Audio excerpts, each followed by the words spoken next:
What's up everyone and welcome back to Wolfie. My name is Wolfie and today we're going to be taking a look at issue number 1 of the Tangle and Whisper miniseries comic from IDW. Let's take a look. Shadow Basketball! Man, oh man, I've been waiting for this one. So if you guys have not seen a review from me before, this is how my comic reviews normally go. I summarize the story, then I tell you guys what I liked, what I didn't like, and then I give it a score. So without further ado guys, let's get right into this Tangle and Whisper story, number 1.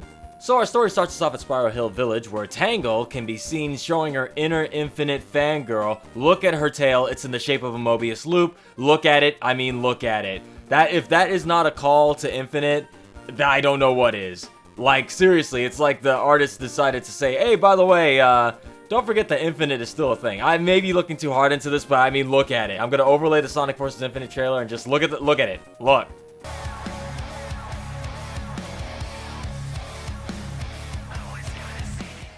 Anyway, so after we get our brief intro to Tangle, we get a recap of what happened in the Tangle and Whisper issue number 0, which was in the previews, which I've already done a video for. If you guys want to see that story and also my take on it, be sure to look up Wolfie's Tangle and Whisper issue number 0 review.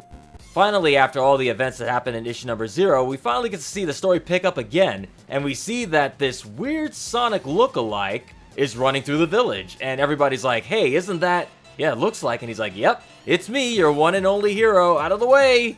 And we see that whoever this is that's posing as Sonic does not have the bright green eyes, and also does not have his signature speed. As we see Whisper giving chase on this Sonic doppelganger, Tangle is also on her heels, trying to figure out what's going on.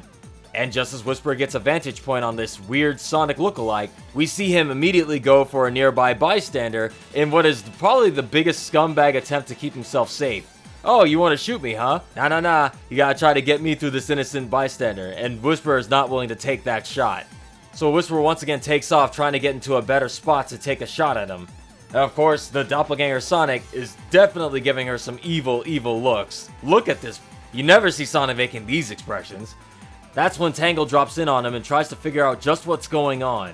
Seeing this as an opportunity, fake Sonic decides to make a plea to Tangle, telling her that Eggman has planted a mind control chip in Whisper's mask, and that he can't bring himself to hurt her. Of course, seeing as Tangle is both friends with Sonic and Whisper, she decides to take it upon herself to go stop her, or at least figure out what's going on. Meanwhile, back on the rooftops, we see Whisper has finally gotten a new vantage point and is once again taking aim at Sonic.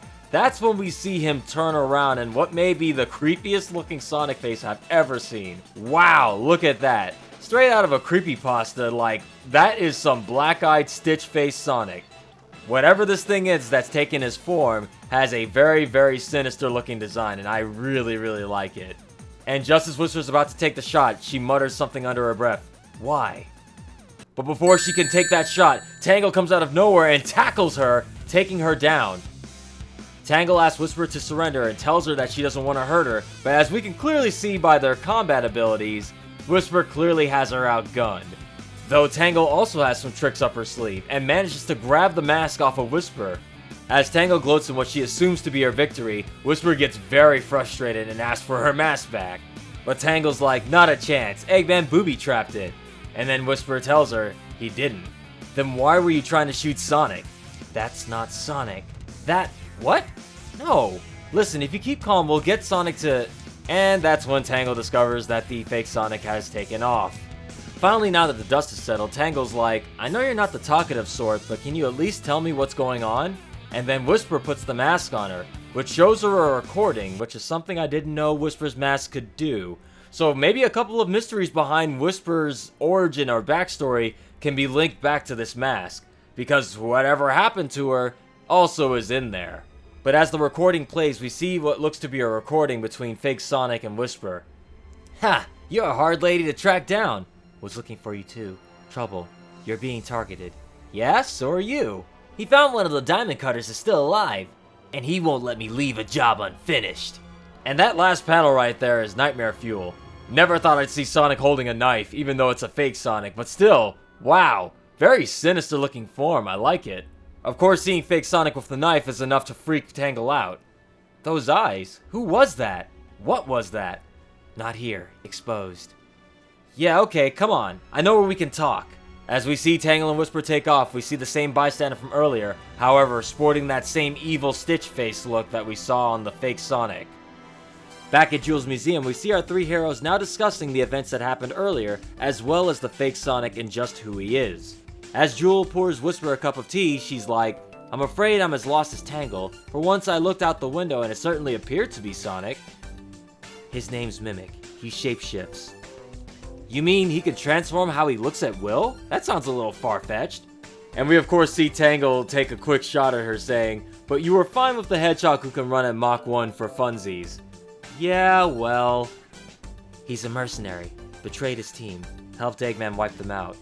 As Whisper is explaining this, we can see her, she's visibly shaken a little bit. This makes me think that she might have been a part of a mercenary squad as well. Perhaps on the same team, and Mimic managed to get everybody but her. Or, I may be reading too hard into this, maybe she and Mimic were part of the Jackal squad. I mean, it's called the Jackal squad, so you assume everybody on that team was a Jackal, but Mimic can take on the form of anybody, and maybe Whisper was the exception? Maybe it wasn't Shadow that wiped them all out after all.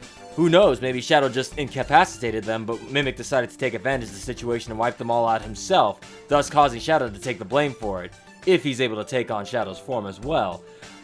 But I digress, that's just me making predictions, you know, that completely out of left field, that have no actual bearing or actual facts and evidence. But anyway, back to the story. Whisper explains further that he took on Sonic's form and started causing trouble. Look at these images. The fact that Sonic was writing graffiti of Eggman's face, that's something that should be a red flag to anybody who knows Sonic. Also, a reference to Sonic Boom right there in the middle. You see that picture? That's Lady Walrus's baby! Her baby! Got a candy stolen from evil Sonic doppelganger. And then, of course, we look back on the next picture, it's Sonic kicking a Chow at what looks to be the Chaos Shrine. Now, we all know that is a big mistake because a certain god of destruction, Chaos, might not take too kindly to that. Mimic should be thankful that Chaos is sealed away because he would have instantly bodied him right there.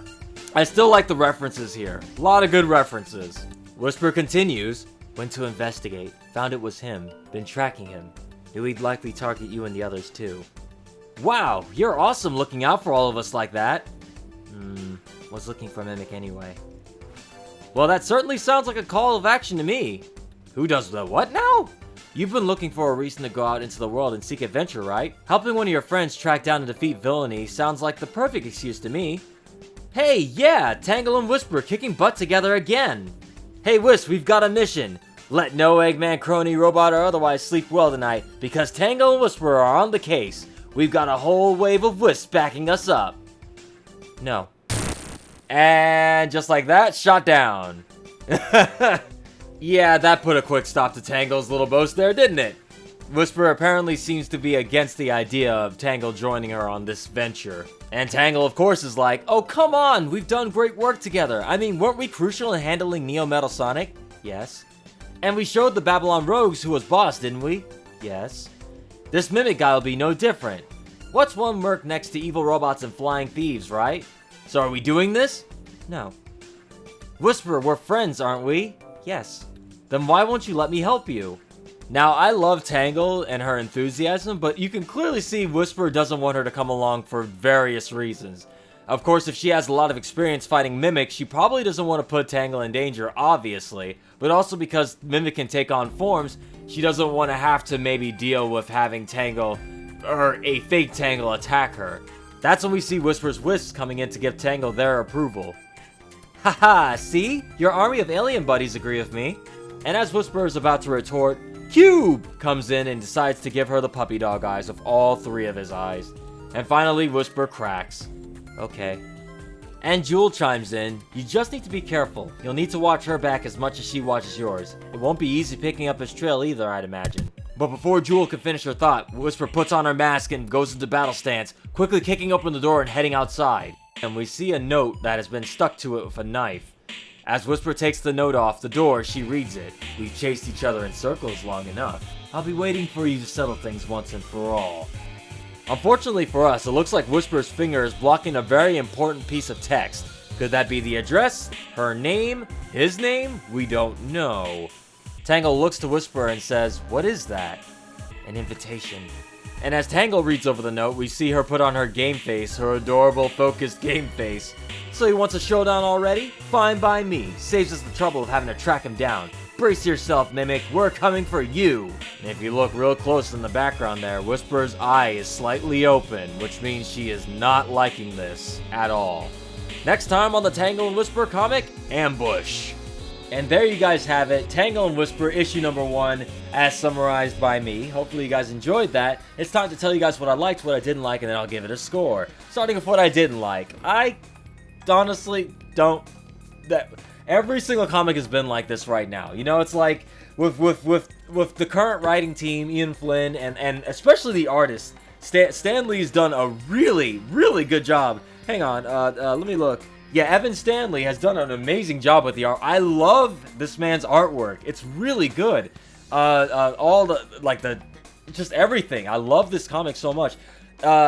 I think the only thing I could really say that's probably a negative, and it's not really any of their faults, is the fact that with issue number 0, which was basically a preview. I thought issue number 0 of Tangle and Whisper was a preview, as in it was a tie-in that led up to issue number 1. I didn't realize it was actually a snippet from issue number 1.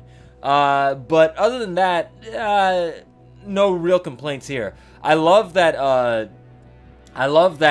they are introducing, there's just, people are saying that, you know, well, people were saying, they're not really saying that anymore, but they're, you know, there's not that many characters, nothing's happening, but with this miniseries, I like that they are constantly introducing new characters into these books. I'm hoping that the characters that they're introducing, like Tangle and Whisper, Starline, Rough and Tumble, among others, are characters that we could potentially see in future games. I'm hoping that everything winds up, you know, turning out, because I like this Mimic character. Another villain that, as the villain roster expands, we start getting more and more stories with them, because Rough and Tumble are still out there, despite them being zombotted at this current point in time. Starline is out there working with Eggman. We see Mimic is also working with Eggman. The Eggman crew is getting bigger. It's not just Eggman, Orbot, and Cubot like it is in the games. It's like, no, we're seeing a expansive roster of villains with actual personality and different powers coming in.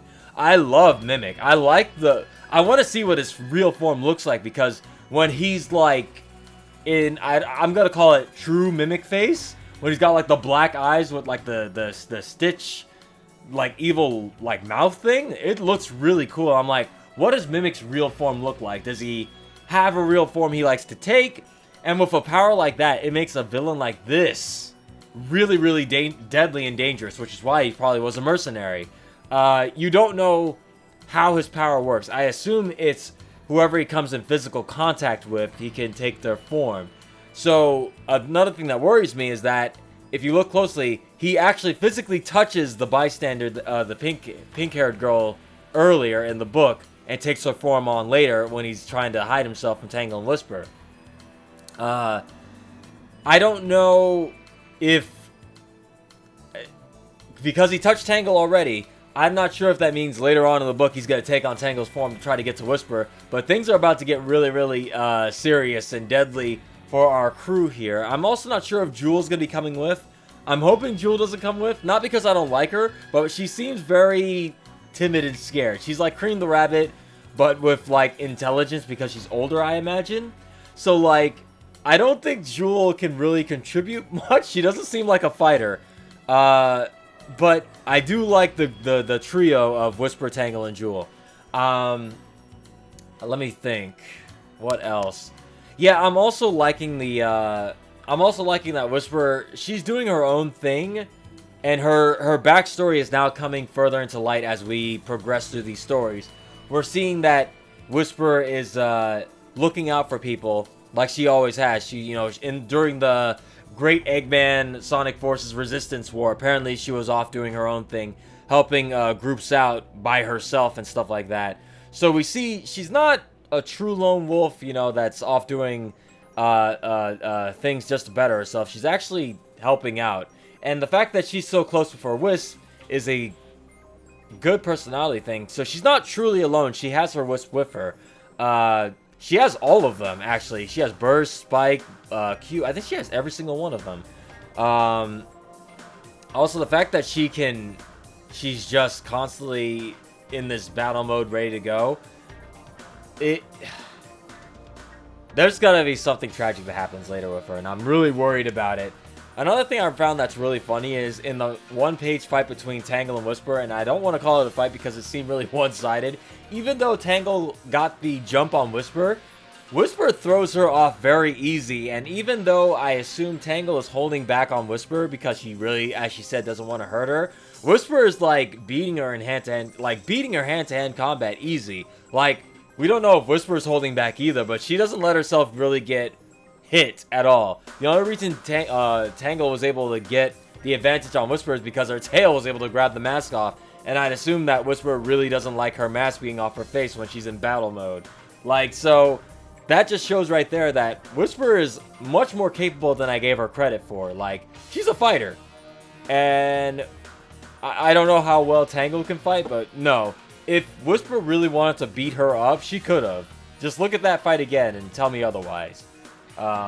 Yeah. Another thing I should point out, her mask being able to record things. There's some, I hope later on we get to see just what her deal is with Shadow. Like, I'm thinking maybe it was Mimic that attacked her as Shadow. Maybe the Shadow in that ship was, no, that couldn't have been Mimic, because Mimic doesn't, it doesn't appear that Mimic is able to use the copied character's abilities, or else he would have been able to run at least fast with Sonic. If he took on Shadow's form, I'd imagine he wouldn't be able to use Chaos powers. But this is all just speculation. I guess these are things I liked. I like the personification. I like the characterization we're seeing of all the characters and everything. Mimic is a great, Mimic is a great new villain. Tangle and Whisper are a great duo. Hopefully, their stories progress well. Maybe we'll see them in the games eventually one day. As we see, I've got them both on my hat. I'm a big fan of both of them. These books are great. Can't think of anything I really didn't like. This is just a slow burn build up to their adventures. I think it's going to be a four-parter. So, yeah. Support these books if you can, because the more these sell, the more we might start getting more side stories. Anyway, if I have to give this one a score, I'm going to give it a 8.9 out of 10. Really, really like it. I just like these characters too much. That's what it is. Also, don't think I didn't see that, Evan. Don't think I didn't see that infinite call there. I'm 100% sure that is an infinite sign right there. They can't exactly put infinite in if the Sega mandates are true, that they're not allowed to use infinite, but maybe they can reference him, right? Right. I'm sorry, that's too coincidental. I'm looking too hard into it, I know, but still. A lot of cool references in the books. I like the IDW books that they reference a lot of things that they, you know, like Lady Walrus. Does that mean Lady Walrus's baby is canon into the IDW comic line right now, or is that just a fun little Easter egg for people? It's best not to read too hard into it. Anyway, guys, that is gonna be it for me today on my review. Let me know what you guys thought of this book. If I missed anything, let me know in the comments below. Hit that like button. Don't forget to subscribe to Werewolf Wolfie for more videos like this one. We got issue number 18 and 19 reviews coming up later. For now, I'm going to go ahead and call it. We'll see you all next time, so stay tuned. This video is sponsored by my patron, Hedge. Thank you so much for the support. If you guys would like to support the channel and become a patron, go to patreon.com/werewolfwolfie. A link is in the description of the video below, or it should pop up on the actual video. Thanks again, guys.